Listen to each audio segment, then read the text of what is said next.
What do you think is the most likely path that will be successful first? I know that all three of those areas, there's work happening and proposals and lots of different things going on, but what do you see as the most likely to occur first? Well, space tourism is happening now.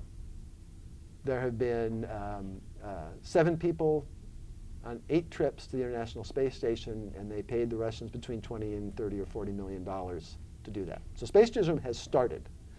Furthermore, there are 2 companies that believe that they will be able to sell rides into space, suborbital, straight up, straight down, on the order of $100,000 to $200,000, and both of them expect to be flying in the next year or 2. Granted, they expected to be flying some years ago, so it may or may not happen. So the space tourism is happening at a low level and getting started now. That's good. Space solar power is receiving very little attention in the United States, but both both China and India have expressed a lot of interest. China has a really serious problem with breathing in their cities, which is due in no small part to the coal-fired plants. They need some other mechanism to generate large amounts of electrical power. Okay? And space solar power would certainly do that. Chinese have an excellent launcher. They have lots of engineers. This is something they could conceivably pull off. So those 2 are both actually starting. Planetary defense, I mean, after this recent asteroid that came down in Russia and put 40 people in the hospital and injured 1,000 people, all of a sudden, Congress is much more interested in starting to put some real money into planetary defense. Right now, the federal government of the United States puts, I think, on the order of $5 million, maybe $10 million into planetary defense a year. That's the budget. Now, and here's the thing: it's that budget is part of a pot, which is a couple of billion dollars a year, which is used to answer questions about space, space science. They're answering all kinds of really interesting and really great questions, like, was there ever life on Mars? How many exoplanets are there? What is the nature of the universe? Blah, blah. These are great questions to ask, and they're great questions to answer.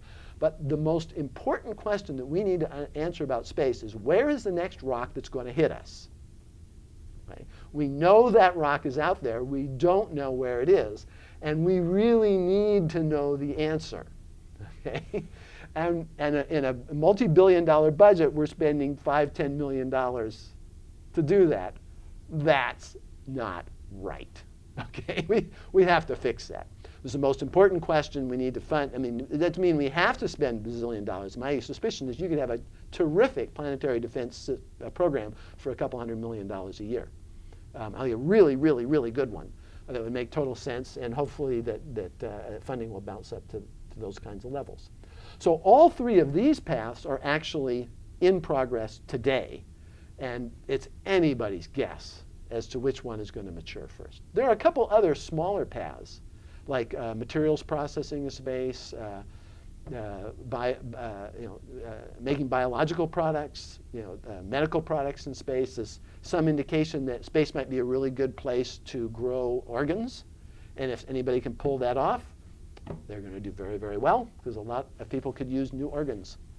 In the far-reaching future, do you believe that once we've been able to accomplish some of these goals of generating the power, getting the resources, and having the transportation that we need to have space settlements, do you feel that it would be in the arena of governments that are taking this on, or commercial entities that are taking this on? And if it is a commercial or even a government, will we start to run into the problem of them wanting independence?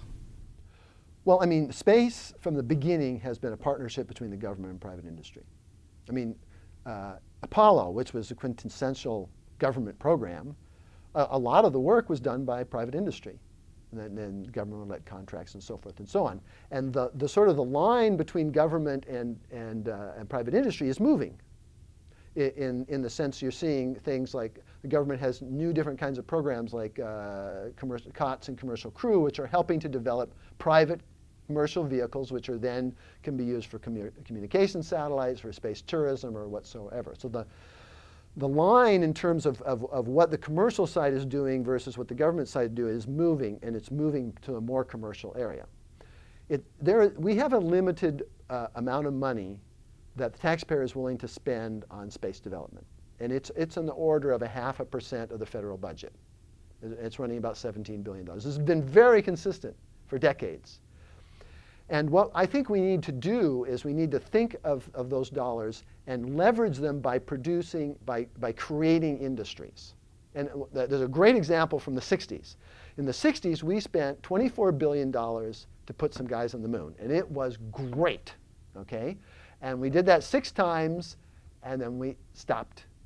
And we put the hardware in museums, and the guys that did it, went out and did whatever they were going to do. It was over. We invested a much smaller amount of money in communication satellites at about the same time. And today, that is a multi-hundred billion dollar business. Okay. We want to find, I claim, we don't want to do Apollo again. We do not want to just have some guys go to Mars, and it's really exciting, it's really great, and they walk around, and the same thing happened to Apollo. It's over, after half a dozen guys go, or whatever.